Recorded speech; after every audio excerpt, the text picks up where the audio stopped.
दोस्तों, four wheeler market में कितने आए और चले गए, लेकिन इंडिया में हर दूसरी कार मारुति की ही बिकती है। मारुति पिछले 40 इयर्स में 25 मिलियन कार्स का प्रोडक्शन कर चुकी है और आने वाले दिनों में भी इनकी रफ्तार रुकने वाली नहीं, क्योंकि मारुति 800 से शुरुआत करके इस कंपनी की ओमनी, ऑल्टो, जिप्सी और स्विफ्ट जैसी सस्ती, reliable and fuel efficient cars ने एक आम मिडिल क्लास इंडियन को इमोशनली कनेक्ट कर लिया है। इस कंपनी की शुरुआत एक सरकारी कंपनी के रूप में तब हुई जब इंदिरा गांधी ने 1971 में प्राइम मिनिस्टर रहते अपने बेटे संजय गांधी की मौत के बाद एक पीपल्स कार को बनाने में दिलचस्पी दिखाई थी। लेकिन दोस्तों, मारुति की शुरुआत से संजय गांधी का क्या कनेक्शन? क्या आज भी यह कंपनी इंडियन गवर्नमेंट की है? और क्या आपने नोटिस किया है कि मारुति सुजुकी के लोगो से अब मारुति का लोगो गायब हो चुका है? आज की हमारी वीडियो में हम इन सभी सवालों के जवाब के साथ ही मारुति सुजुकी की शुरुआत से लेकर आज तक की जर्नी को डिटेल में जानने वाले हैं। दोस्तों, वो दौर था 70s का, जब इंडिया आजादी के बाद अपने पैर पर खड़ा होने की कोशिश कर रहा था। चारों तरफ भूखमरी थी, ना लोगों की जेब में पैसे थे और ना ही नौकरी, और मिडिल क्लास इंसान के पास अपना खुद का एक कार होना किसी सपने से कम नहीं था। ज्यादातर कार्स विदेशों से इंपोर्ट होती थी और सिर्फ अमीर लोग ही इसे अफोर्ड कर सकते थे। हालांकि देश की सत्ता में बैठी कांग्रेस पार्टी और प्राइम मिनिस्टर इंदिरा गांधी एक पीपल्स कार को बनाने के लिए काफी सीरियस थे।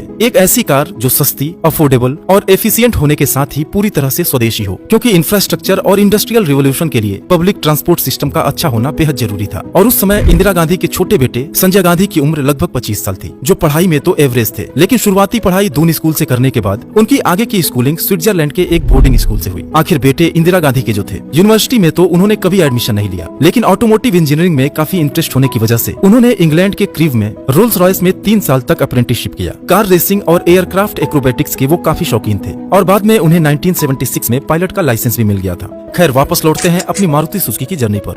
1970 में सूर्यराम मारुति टेक्निकल सर्विसेज के नाम से एक प्राइवेट लिमिटेड कंपनी रजिस्टर कराई गई थी, जिसका पर्पस था गाड़ियों की डिजाइन, असेंबली और मैन्युफैक्चरिंग प्रोसीजर्स की ट्रेनिंग देना। 1971 में इंदिरा गांधी और उनकी कैबिनेट ने अपने पीपल्स कार प्रोजेक्ट को जमीन पर उतारने के लिए MTSPL को सेलेक्ट किया और कंपनी एक्ट के तहत एक्वायर करके उसका नाम मारुति लिमिटेड रख दिया गया। दूसरी तरफ संजय गांधी भी अपनी अप्रेंटिसशिप पूरी करके इंडिया वापस आ गए थे और उन्हीं को कंपनी का मैनेजिंग डायरेक्टर बना दिया गया और साथ ही में इस कंपनी को कार के प्रोडक्शन का लाइसेंस भी जारी कर दिया गया। हालांकि इस फैसले के खिलाफ कुछ प्रोटेस्ट भी हुए, लेकिन सामने आकर इंदिरा जी का विरोध करने की हैसियत किसकी थी? संजय गांधी आम लोगों की एक इंडिजिनस कार बनाने के लिए जी जान से जुट गए। कई इंटरनेशनल ब्रांड्स को साथ में मिलकर काम करने का प्रपोजल भी दिया और फॉक्सवैगन के साथ तो उन्होंने जेवी के लिए भी कोशिश किया ताकि उनकी फेमस बीटल कार को इंडिया में बनाया जा सके, लेकिन कहीं से भी कोई पॉजिटिव रिस्पॉन्स नहीं मिला। किसी तरीके से वह एक प्रोटोटाइप मॉडल भी तैयार कराए, लेकिन उसका प्रोडक्शन कभी नहीं हो सका। अब मारुति का मैनेजमेंट बोर्ड ये समझ चुका था कि इस कंपनी में बहुत कुछ अच्छा नहीं होने वाला और पीपल्स कार का प्रोजेक्ट ठंडे बस्ते में जाने लगा। बाकी रही सही कसर 1975 में पूरी हो गई, जब देश में इमरजेंसी लगा दी गई और संजय गांधी पूरी तरह से पॉलिटिक्स की तरफ डाइवर्ट हो गए। मारुति लिमिटेड कई तरह के नुकसान झेलती रही और इमरजेंसी के बाद जब साल 1977 में मोरारजी देसाई की जनता दल की सरकार बनी तो कंपनी को बंद कर दिया गया। फिर साल आया 1980, जब एक प्लेन क्रैश में संजय गांधी की डेथ हो गई और उसी साल केंद्र में फिर से कांग्रेस की गवर्नमेंट बनी। इंदिरा जी को संजय गांधी की डेथ से गहरा सदमा पहुंचा था। उन्होंने अपने बेटे के इंडिजिनस कार के ड्रीम को पूरा करने का निर्देश दिया और पब्लिक सेक्टर यूनिट के फादर कहे जाने वाले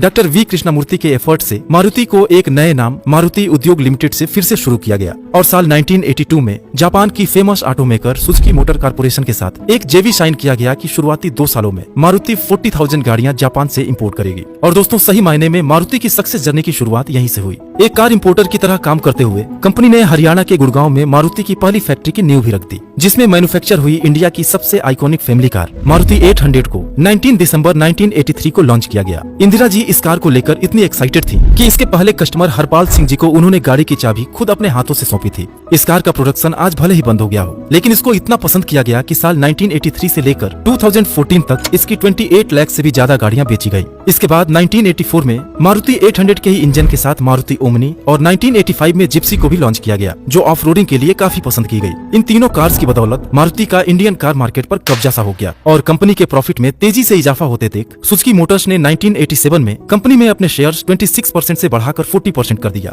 अब कंपनी के पास इतना पैसा हो गया कि कार की प्रोडक्शन कैपेसिटी को कई गुना बढ़ा दिया गया और इसका एक्सपोर्ट भी शुरू कर दिया गया। फिर 1991 में लिबरलाइजेशन के बाद जब इंडियन मार्केट को ओपन किया गया तो सुजुकी ने मारुति में अपनी हिस्सेदारी बढ़ाकर 50% कर दिया और कंपनी का नाम मारुति उद्योग लिमिटेड से मारुति सुजुकी हो गया, क्योंकि अब दोनों 50-50% के पार्टनर थे। इसके बाद मारुति ने एक के बाद एक नई गाड़ियों के मॉडल लॉन्च किए और 1999 की वैगन आर आज 20 साल बाद भी सबसे ज्यादा बिकने वाली गाड़ियों में से एक है। इसके अलावा मारुति सुजुकी इंडिया की पहली ऑटोमोटिव कंपनी थी जिसने साल 2000 में अपना पहला कस्टमर कॉल सेंटर खोला था। फिर 2004 में मारुति ऑल्टो लॉन्च की गई, जिसकी सेल ने एक रिकॉर्ड कायम कर दिया। यहाँ तक कि मारुति 800 भी अब बिक्री में इससे पीछे छूटने लगी। आने वाले सालों में मारुति अपनी कार्स को भारतीयों की जरूरत के हिसाब से ढालती रही। इसके बाद 2005 में उन्होंने अपनी हैचबैक मारुति स्विफ्ट लॉन्च की, जिसने फिर एक बार मार्केट में धूम मचा दिया। फिर 2008 में स्विफ्ट डिजायर, 2010 में ऑल्टो K10 और मारुति एको की मदद से कंपनी ने 2012 तक 10 मिलियन कार्स के सेल का रिकॉर्ड बना दिया। लेकिन दोस्तों, इस अच्छी खबर के साथ ही मारुति के हिस्ट्री की सबसे बुरी खबर भी इसी साल आई। दरअसल कंपनी के मानेसर प्लांट में वर्कर्स और मैनेजमेंट के बीच कुछ कॉन्फ्लिक्ट हुआ और बात मारपीट और आगजनी तक पहुंच गई। गुस्से में वर्कर्स ने प्लांट के एक बड़े हिस्से को आग के हवाले कर दिया। काफी लोग इंजर्ड भी हुए और सिचुएशन आउट ऑफ कंट्रोल हो गया, जिससे मजबूरी में प्रशासन को मानेसर प्लांट पर ताला लगाना पड़ा। लगभग 1 महीने तक प्रोडक्शन रुका रहा और मारुति को रोजाना 75 करोड़ रुपीस का नुकसान हुआ। लेकिन फिर जोरदार कमबैक करते हुए इसी साल लॉन्च हुए अर्टिगा की सेल्स ने इस मुश्किल घड़ी को भी पीछे छोड़ दिया। दोस्तों, सुजुकी लगातार अपने स्टेक मारुति सुजुकी में बढ़ाती गई और आज उनकी हिस्सेदारी बढ़कर 56% से भी ज्यादा हो गई है। यानी आज अगर देखा जाए तो मारुति सुजुकी का पूरा कंट्रोल जापान की सुजुकी के पास है। तो आखिर इंडियन गवर्नमेंट की हिस्सेदारी का क्या हुआ? दरअसल 2003 के बाद से ही इंडियन गवर्नमेंट ने अपने ज्यादातर स्टेक सुजुकी को ही सेल कर दिए थे और 2007 आते आते वो पूरी तरह से मारुति सुजुकी से एग्जिट हो गए। इसलिए आज सुजुकी के 56% स्टेक के अलावा बाकी बचे ज्यादातर stake mutual funds, financial institutions और FIIs के पास हैं। 2015 में मारुति ने अपने प्रीमियम कार्स को सेल करने के लिए एक प्रीमियम डीलरशिप नेक्सा की शुरुआत की थी, जिसके थ्रू S-क्रॉस, सियाज, बलेनो, इग्निस और SL6 जैसी प्रीमियम कार्स सेल की जाने लगी। और साथ ही मारुति के लोगो में भी एक मेजर बदलाव किया गया ताकि मारुति का लोगो भी मर्सिडीज और ऑडी की तरह प्रीमियम दिखने लगे। आज मारुति सुजुकी के 3 मैन्युफैक्चरिंग प्लांट इंडिया में हैं, जिनकी combined production capacity 22,50,000 cars per year है। और अगर लास्ट ईयर की सेल्स फिगर को देखा जाए तो उन्होंने लगभग 20 लाख कार्स को सेल किया है। आज 42% मार्केट शेयर के साथ मारुति अपने 3,500 डीलरशिप के जरिए देश के कोने कोने में मौजूद है और हाईली रिलायबल और लो मेंटेनेंस की वजह से सबकी पहली पसंद बनी हुई है। तो दोस्तों, आज की वीडियो में बस इतना ही। Thanks for watching.